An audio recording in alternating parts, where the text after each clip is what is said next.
É o Salmo 27, verso 4.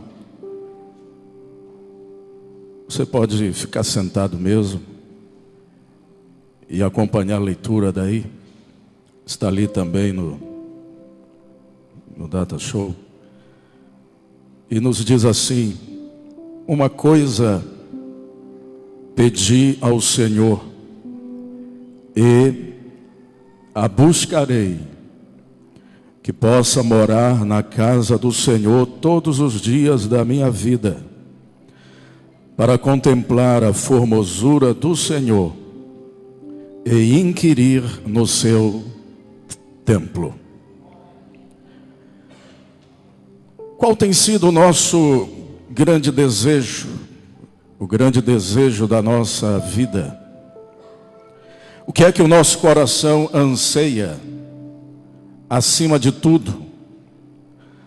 Davi aqui nos traz estas palavras do verso 4 do Salmo 27, dizendo isto: uma coisa pedi ao Senhor e a buscarei, que possa morar na casa do Senhor todos os dias da minha vida, para contemplar a formosura do Senhor e inquirir no seu templo.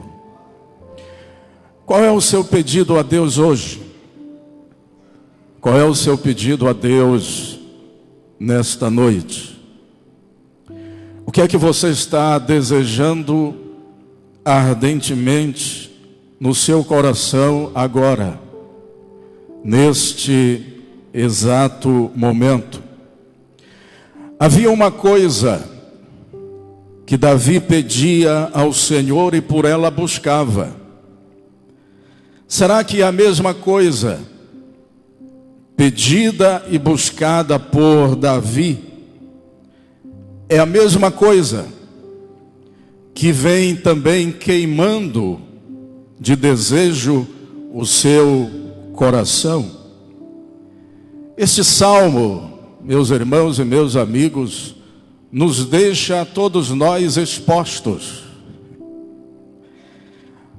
A maioria de nós difere de Davi. Davi buscava o quê? Uma coisa.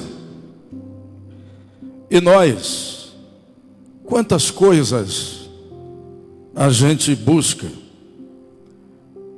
Somos mais vezes parecidos com Marta, ansiosos, interessados em muitas coisas, sendo que Jesus diz que apenas o quê? Apenas uma é necessária. Apenas uma, na verdade, é essencial para a nossa vida. Lá em Lucas 10, 42, Jesus elogiou quem? Maria, a irmã de Marta. Diferentemente de Marta, Jesus diz: Maria escolheu a boa parte, e esta não lhe será tirada. Mas o que era esta coisa tão desejada por Davi e reconhecida por Jesus como necessária, como boa, e que não nos será tirada? O que é essa coisa tão desejada, que era tão desejada por Davi? O grande desejo da vida de Davi não podia se comparar ao seu reino, a sua riqueza, a sua posição como rei, a todos os outros desejos que poderiam talvez estar no seu coração. Qual era esta coisa tão desejada por Davi? O que é que ele pedia? Que coisa era esta que Davi tanto pedia e almejava na sua vida? O grande desejo da vida de Davi consistia, primeiro, em ele ter a presença de Deus. Primeiro grande desejo de Davi que eu posso ver através deste verso 4 do Salmo 27, é exatamente isto, é ter a presença de Deus. Neste mesmo Salmo 27, no verso 8, Davi declara uma coisa. Ele declara o seguinte: quando tu disseste, buscai o meu rosto, o meu coração disse a ti, o teu rosto, Senhor, buscarei. Davi dizia, uma coisa eu peço ao Senhor, e essa coisa, que para ele era a mais importante, não era o desejo por um reinado próspero. Isso era importante, mas não era a coisa essencial da vida. Não era a coisa mais importante da sua vida. Não era um desejo também por vitória, atrás de vitória sobre os seus adversários, e ele tinha muitos. Esta coisa que Davi pedia ao Senhor não era também reconhecimento mundial pelos feitos heróicos que ele tinha realizado. Não. Essa coisa que Davi pedia consistia em um desejo pela presença de Deus. Nenhuma coisa na vida poderia se comparar ao desejo de Davi pela presença de Deus. Será que nesta noite você pode recordar de alguma vez em que o seu anseio por Deus tenha sido assim? Deixe o Espírito Santo nesta noite criar um profundo anelo, um profundo desejo por Deus hoje em seu coração. Um anseio maior do que você jamais experimentou até hoje. Hoje, nesta noite, Deus deseja quer colocar este anelo, este desejo ardente em você, um desejo intenso por Ele, um desejo intenso pelo rosto dEle, um desejo intenso pela presença dEle, um desejo intenso por comunhão plena com Ele. O grande desejo da vida de Davi também consistia, quando nós olhamos para o verso 4 que lemos do Salmo 27, o grande desejo da vida de Davi também consistia em habitar na casa de Deus.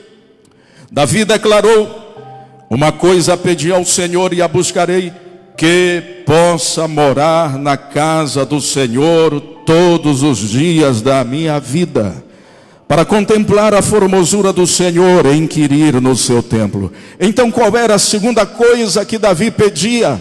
Essa segunda coisa que ele tanto almejava, que possa morar na casa do Senhor todos os dias da minha vida. A casa do Senhor para Davi era o templo, onde na sua época a presença do Senhor se manifestava. Naqueles dias Deus habitava entre os querubins, no lugar santíssimo do templo, também conhecido como Santo dos Santos. Ali estava a habitação de Deus naquele tempo, naquela época. Ali estava a manifestação da presença e da glória de Deus. E Davi desejava habitar na casa de Deus, porque ali estava a presença e a glória de Deus. Hoje, Jesus é a manifestação da glória de Deus em carne humana.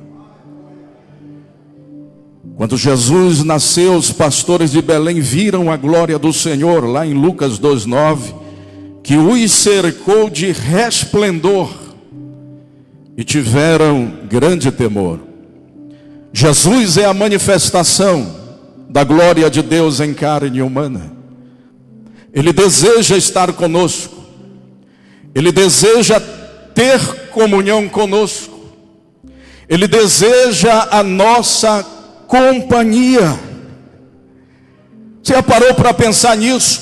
O próprio Deus deseja ter comunhão com a gente.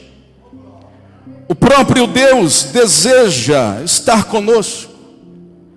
O próprio Deus deseja a nossa companhia. Ele deseja enviar sobre o nosso viver a glória da sua presença. Ele quer que nós andemos e que vivamos debaixo da glória da sua presença. Marcos capítulo 4 relata uma história com Jesus e os discípulos, lá naquele barco que estava sendo agitado em meio à tempestade no mar. Ao chegarmos à cena ali, Jesus acaba de acalmar as ondas. Agora ele se volta aos discípulos e pergunta lá em Marcos 4:10: ainda não tendes fé? Como que perguntando: onde é que está a fé de vocês? Como que perguntando: como é que vocês ainda não têm fé? Meus irmãos, nós estamos falando de pescadores experientes. Nós estamos falando de pescadores, de gente que começou desde garoto na profissão de pescadores. Estavam acostumados, já tinham certamente visto muitas tempestades ali no mar da Galileia, ou mar de Tiberíades, ou lago de Genezaré, é tudo a mesma coisa. Aqueles homens já tinham observado tempestades ali. Mas o que a palavra de Deus nos fala aqui e nos mostra Jesus, depois de acalmar a tempestade, perguntando para ele: onde é que está a fé de vocês? Aqueles homens, eles eram pescadores experimentados, e aquela tempestade não foi uma tempestade qualquer. Foi uma tempestade que eles nunca antes tinham visto na vida. Ficaram assombrados. Ficaram com tanto medo do barco ir para o fundo, afundar e eles morrerem, que foram chamar Jesus. Senhor, nós estamos aqui quase morrendo, o barco está quase afundando, tu estás dormindo. Jesus se levanta, acalma a tempestade e pergunta para eles: onde é que está a fé de vocês? Vocês não têm fé ainda? Isso pode soar para a gente uma palavra áspera de Jesus. Isso pode soar para a gente uma palavra dura de Jesus, severa. Era humanamente normal que alguém tivesse medo numa tempestade como aquela. Mas Jesus não estava reprovando eles por isso, por essa razão, não. Era como se Jesus estivesse dizendo: gente, depois de todo esse tempo comigo, vocês ainda não sabem quem eu sou? Como é possível vocês terem andado comigo por tanto tempo e não me conhecerem na intimidade ainda? Como é possível vocês terem estado comigo tanto tempo e não me conhecerem intimamente? Na verdade, aqueles discípulos estavam atônitos pelo milagre que Jesus havia acabado de operar. E a Bíblia diz em Marcos 4:41: e eles, possuídos de grande temor. Estou falando de gente acostumado com tempestade, com pescaria a vida toda. E o que é que a Bíblia diz? E eles, possuídos de grande temor, diziam uns aos outros: quem é este? Pedro, Tiago, João, todos eles, que tinham estado com Jesus aquele tempo todo, que tinham sido chamados por Jesus, preparados por Jesus. O que é que eles perguntam? Quem é este? Que até o vento e o mar lhe obedecem. Dá para você imaginar isso? Os próprios discípulos de Jesus não o conheciam. Jesus havia chamado pessoalmente cada um daqueles homens para segui-lo. Eles haviam ministrado ao lado de Jesus às multidões. Eles haviam até operado milagres de cura, alimentado grandes multidões, mas eles eram ainda estranhos em relação a quem Jesus realmente era.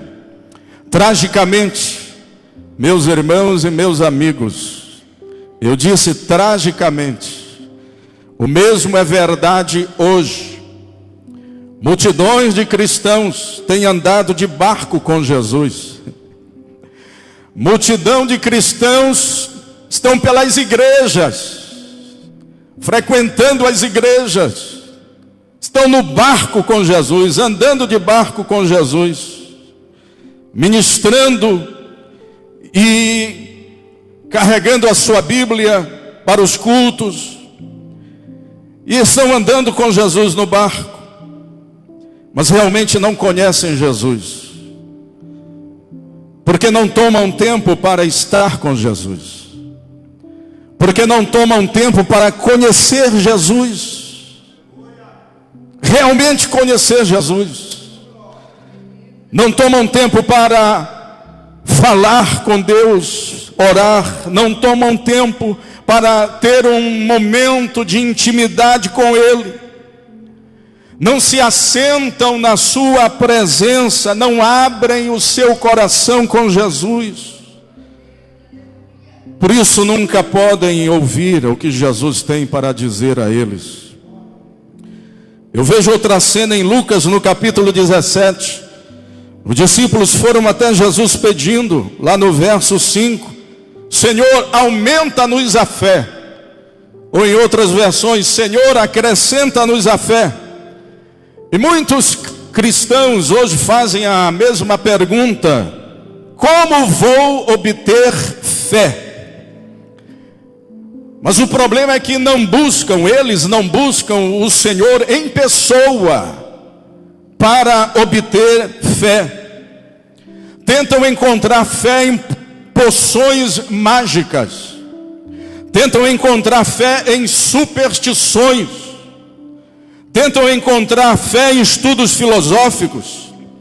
E eu posso lhe afirmar nesta noite, sem qualquer dúvida, você jamais terá sua fé aumentada por nenhuma dessas maneiras. Se você quer aumentar a sua fé, você terá de fazer a mesma coisa que Jesus mandou os discípulos fazerem, nesta passagem de Lucas 17:8. Como foi que Jesus respondeu aos pedidos dos discípulos por fé? Jesus respondeu dizendo uma coisa que a gente precisa atentar muito para ela. Sabe o que Jesus disse? Jesus disse simplesmente isto: prepara-me a ceia, e cinge-te, e serve-me até que tenha comido e bebido, e depois comerás e beberás tu.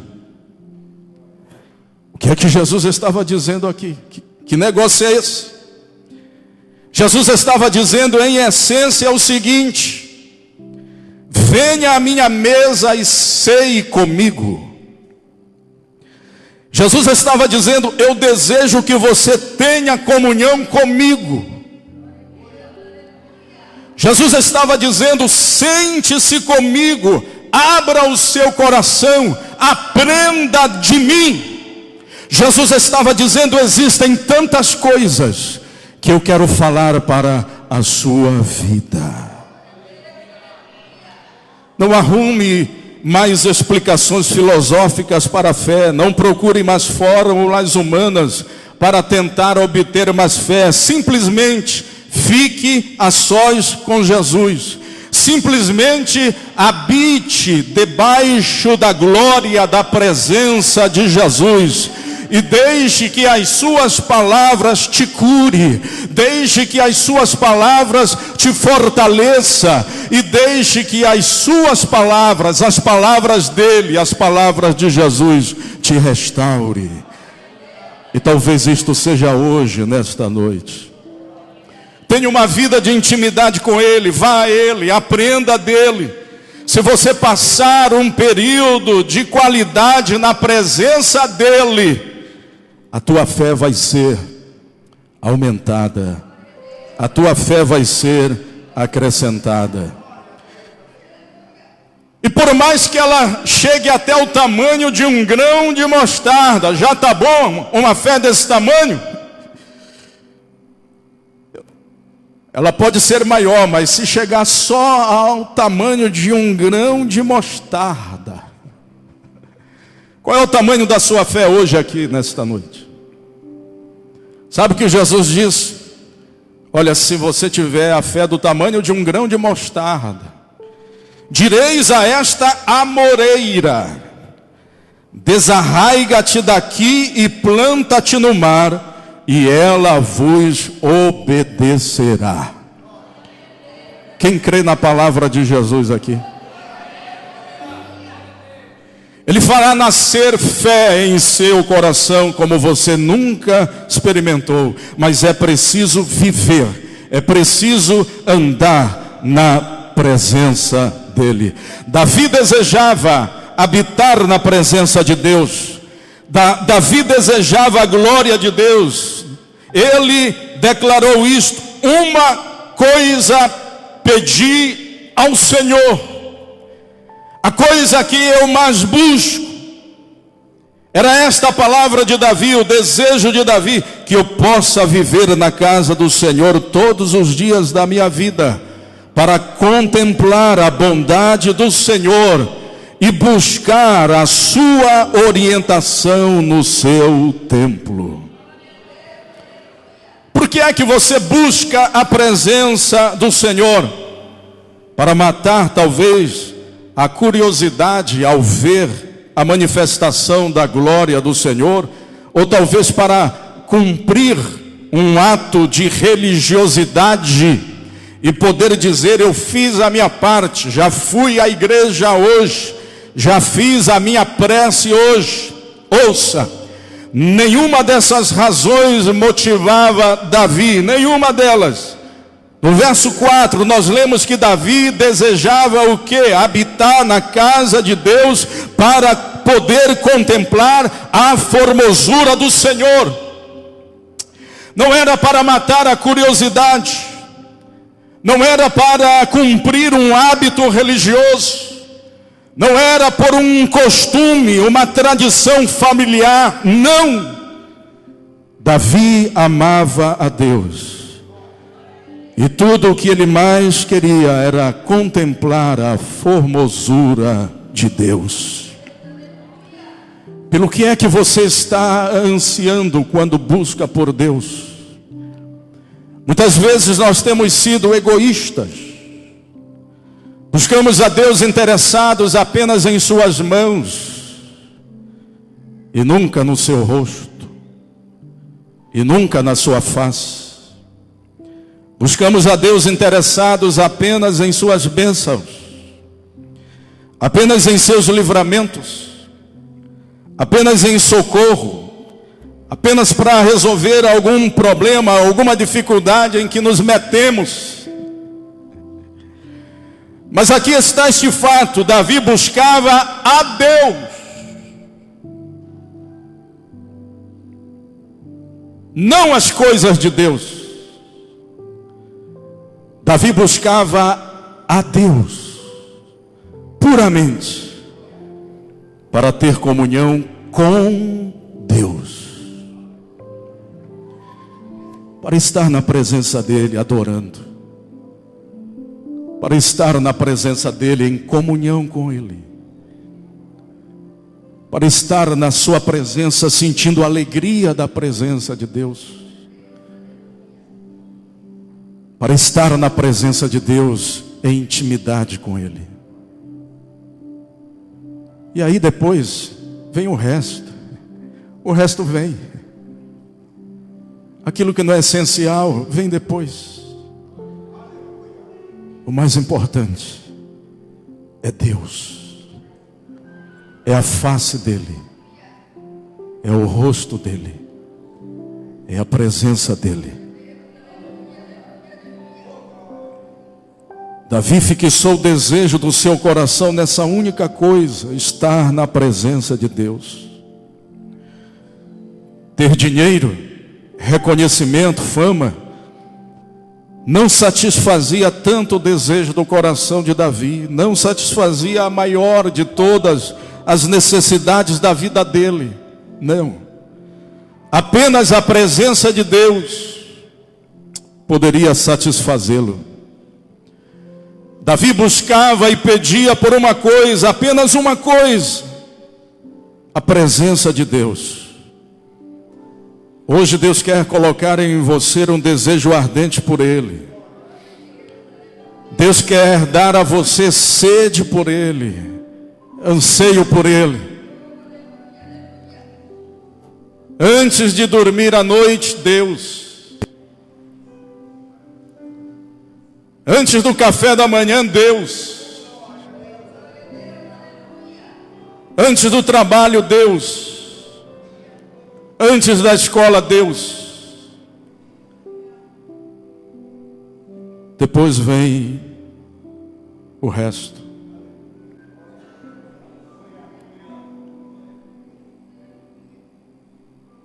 O que é que está dificultando você de ser íntimo de Deus?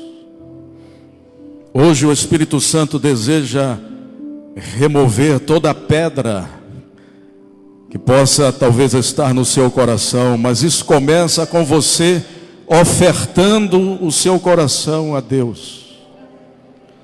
Você precisa oferecer o seu coração ao Senhor, e o Senhor então vai renovar o seu coração. Deus tornará o seu coração segundo o próprio coração dele, como fez com Davi, que ficou conhecido na Bíblia como o homem segundo o coração de Deus. Vamos ficar de pés.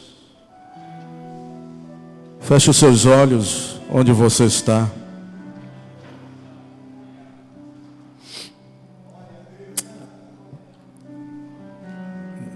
Glória a Deus. O Espírito de Deus está aqui.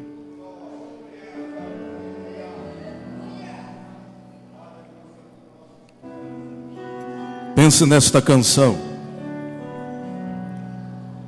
que fala sobre o desejo de contemplar a glória do Senhor.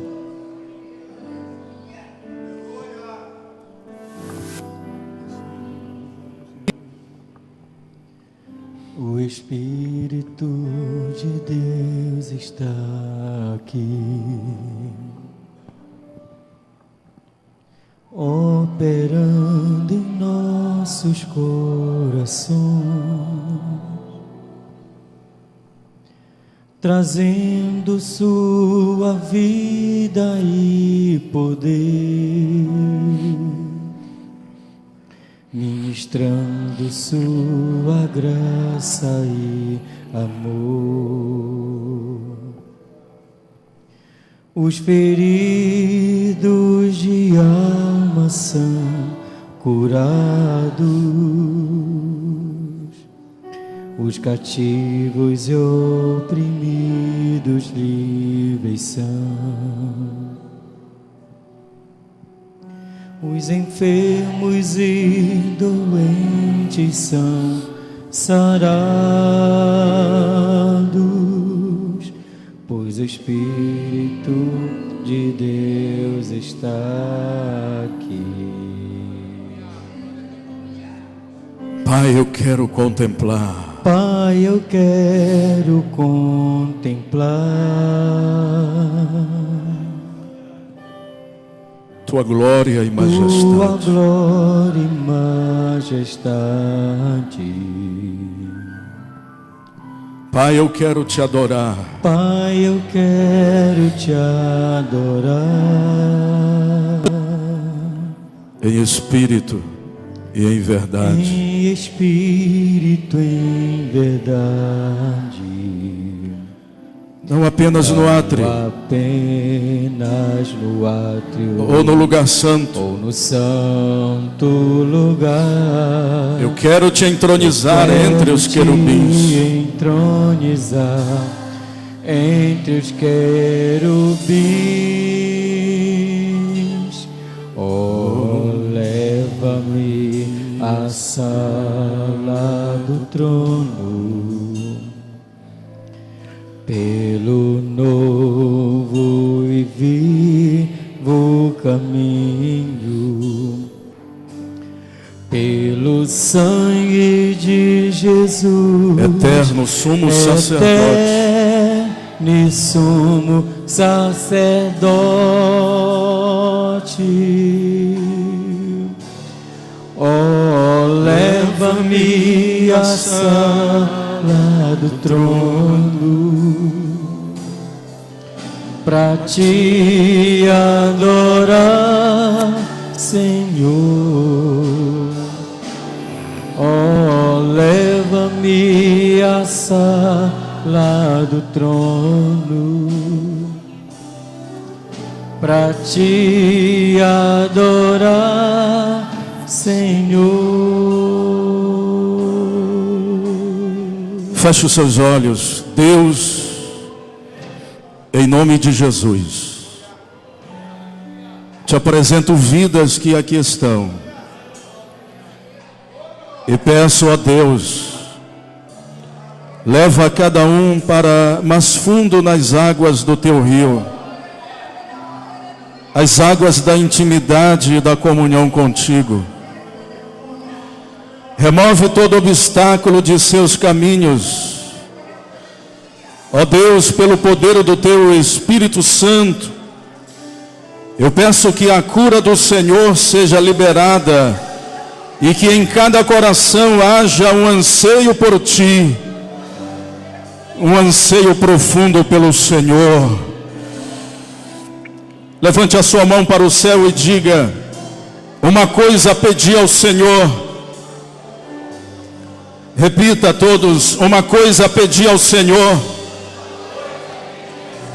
é o que procuro, que eu possa viver na casa do Senhor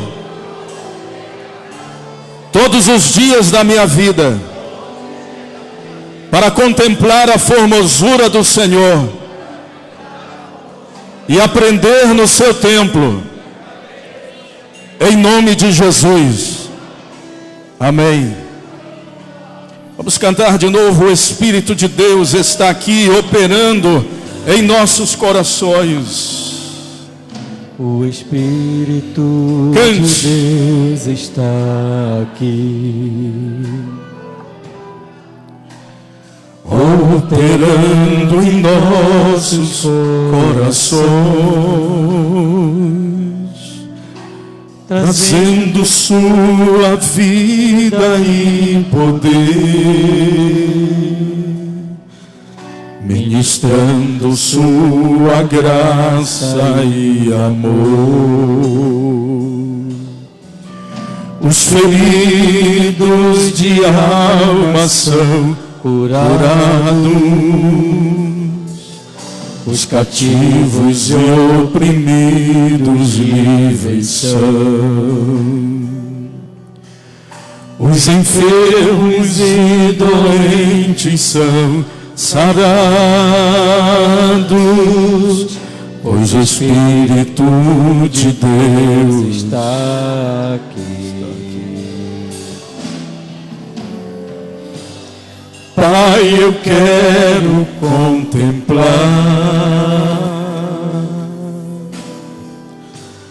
tua glória e majestade. Pai, eu quero te adorar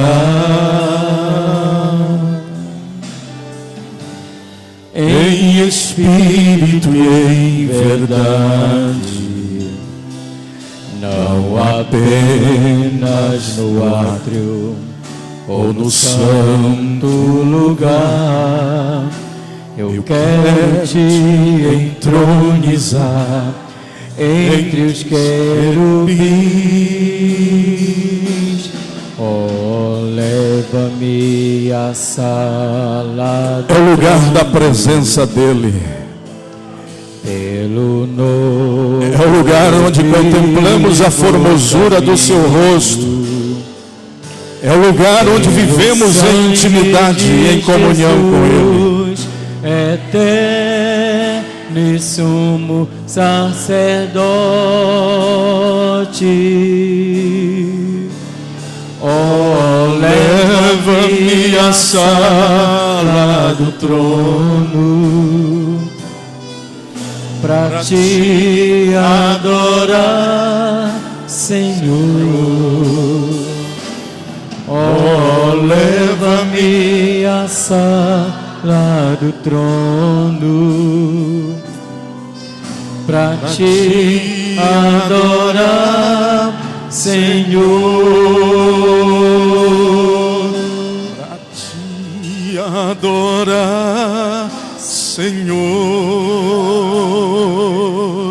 Para te adorar, Senhor. Outra vez, para te adorar. Para te adorar, Senhor.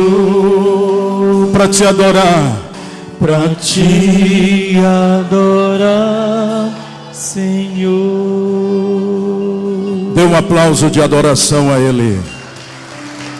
Que a graça de nosso Senhor Jesus Cristo, o amor de Deus, a comunhão e a consolação do Espírito do Senhor seja conosco hoje e sempre.